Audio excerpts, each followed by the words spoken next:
Hey y'all, it's Sarah, the wine-loving bookworm, back with another book and wine review for your Wednesday night. Okay, so I think I told you I was taking a week off. We went to Vegas, but I didn't. I've just been so tired coming back. I don't know if it's the time change or what, that I've just not been in the mood to do this. So I kind of skipped last weekend, but now I feel a lot better. And so here I am. Vegas was great. My husband and I ran a half marathon. It was his first. He did an amazing job. We had a good time in Vegas. I had never been, so if you've never been, I would recommend going, but be prepared that it's sort of like Disney World for adults. And if you're not a big gambler, which neither of us are, we saw a really great show, Beatles, Cirque du Soleil, Love it's called, amazing. But everything was super expensive, and the fact that we weren't really gambling that much, I don't know. I think we stayed like one day too long. But if you do go there, go to the Stratosphere restaurant. It's on top of the Strat Hotel and Casino. It's like 100 stories up, and it kind of like slowly spins. Amazing. Be prepared to drop some money, but it's amazing. Well worth it.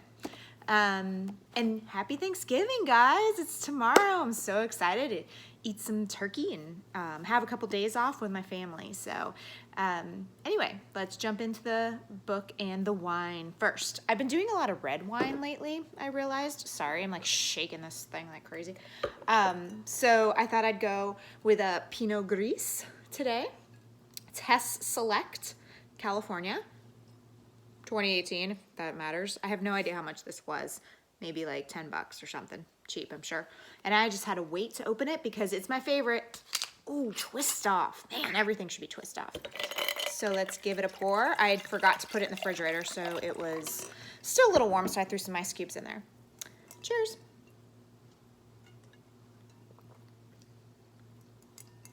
Oh, that's good. Yeah, there's some of that. Oh, I like that a lot. I'm not sure where Pinot Gris, I am going to knock that over. I'm not sure where Pinot Gris falls on the, on the range of between a Pinot Grigio and like a Sauvignon Blanc, but that is like right in between it, I feel like. Really good. I don't know how many Pinot Gris I've had in my life, but that's really good. So Hess Select, think about 10 bucks, Pinot Gris. Okay, so let's move on to the book.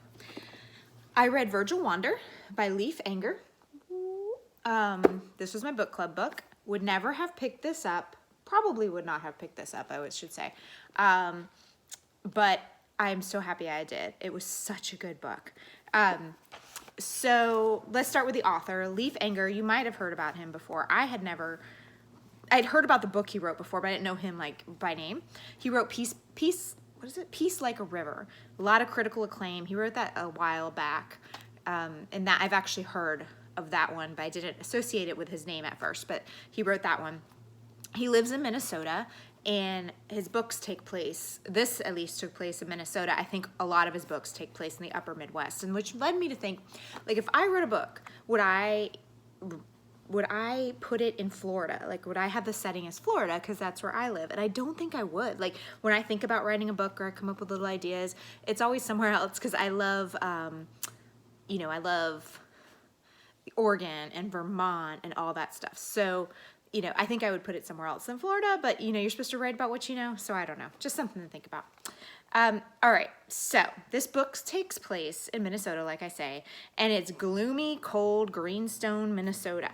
I picture it as this gray place where the sun just never shines, like everything's all gray all the time. That's how I thought about it. But when you look at the cover, you can see like all the stars. So that looks beautiful. So maybe at night it clears up and the stars come out. I just don't see it as this like sunshiny, bright place. He just made it seem like cold and gloomy and kind of just dreary, and that's it. I don't know if that's Minnesota or not. I've never been. Virgil is our protagonist, and he owns the Empress Theater, and he shows like old movies on reels, which, this may seem obvious to people, but I didn't realize they don't do that anymore. They do it digitally, I guess. And I'm like, don't you still do the reels? Like they're talking about how this is old school, like that he does the reels. He gets like a handful of paying customers every once in a while, so he has to supplement his income by working for the local government as well. He gets into a serious car accident where his car careens off a bridge into an icy river. and somebody witnesses it and pulls him out, I guess. He can't remember the accident, but some people were wondering if it was a suicide attempt. He's kind of a loner. It kind of, like, to me, he seemed like a hermit, like a loner. But he can't remember the accident. And he survives, obviously. And when he wakes up, he's kind of a different person now. And a little bit of that loner and that hermit is gone. He can't really remember who he was before, but he realizes he's different. He realizes he's saying things, and he's like, why am I saying that? I wouldn't have said that, even though he can't really remember who he was before. It's very interesting the way the brain works. And Leif Enger portrays that really well in this. So it's part mystery, part romance, part mystical realism. So let's take those one by one. The mystery, a man named Rune shows up looking for his son Alec. He gets a letter after a woman dies in America saying that he's the father of her son Alec, and just kind of springs this on him. I think he lives in Norway. So he comes to Greenstone, Minnesota, where Alec used to live, and tries to find him. And Alec was like a minor league baseball player, lived in Greenstone with his wife Nadine and their son Bjorn, and seemed like, by all accounts, a really great guy, but he disappeared. Like years ago, he disappeared. So Rune comes in and starts living with Virgil, renting a room from him. And so he's trying to figure out what happened to Alec. Did the mysterious Adam Lear, who you find out later on, who's also a resident of Greenstone, have anything to do with it? So that's the mystery part of it. Romance is Virgil's clearly in love with Nadine, Alex's wife. I don't want to say widow because we don't know if he's dead, but probably. And so it's like, does she feel the same about him? What's going to happen between them? And I just got to read this quote because it's one of the most sweetly romantic, without being cheesy thing I've read in a long time. It says, "Nadine," said my voice, "you know how people daydream about the Bahamas with the beaches and palm trees? I don't know if they really do. No doubt it's mostly advertising. But you're the island I think about." Oh, Jesus Island. It was so sweet because it's not suave. It's not really slick. It's just this like sweet little thought. And I just love that part of it. So does she like him back? I don't know. Read the book. And then mystical. So Rune and Adam Lear return to town about the same time. Like I said, Rune's coming looking for his son Alec.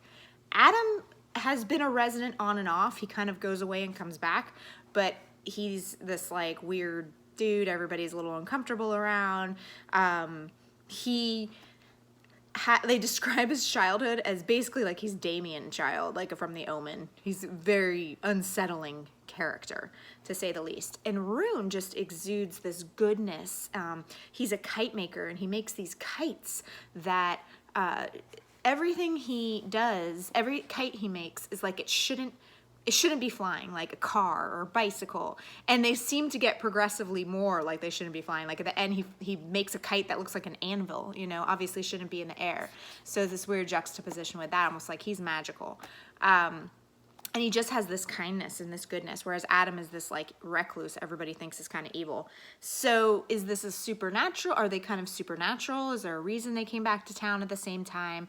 Is one good? Is one evil? Can Adam shapeshift? Or is that just your imagination? I don't know. You might have to read the book and find out.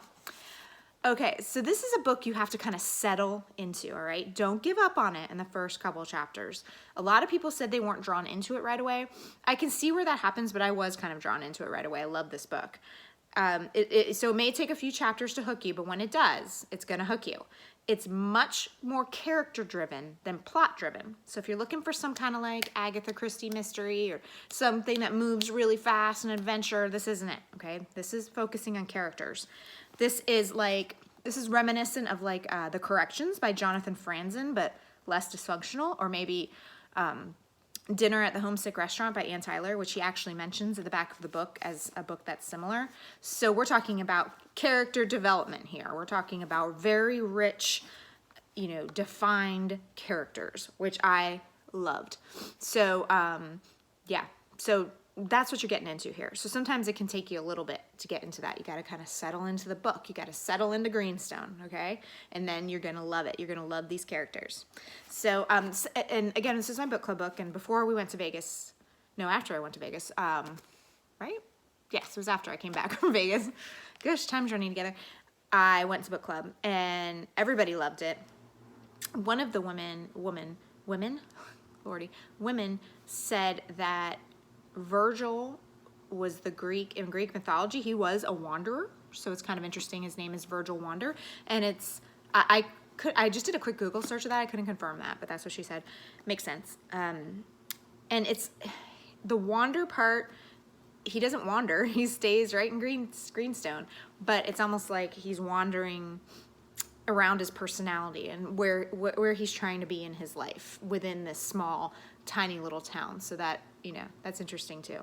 So, master of character development. This guy's great. I definitely want to read Peace Like a River, although some of the women in my club said they started it and they were kind of like, they didn't really love it.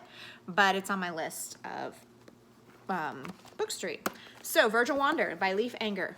If this at all interests you, you know, any of that interests you, that what I've been talking about, definitely pick it up. I loved it. I thought it was great.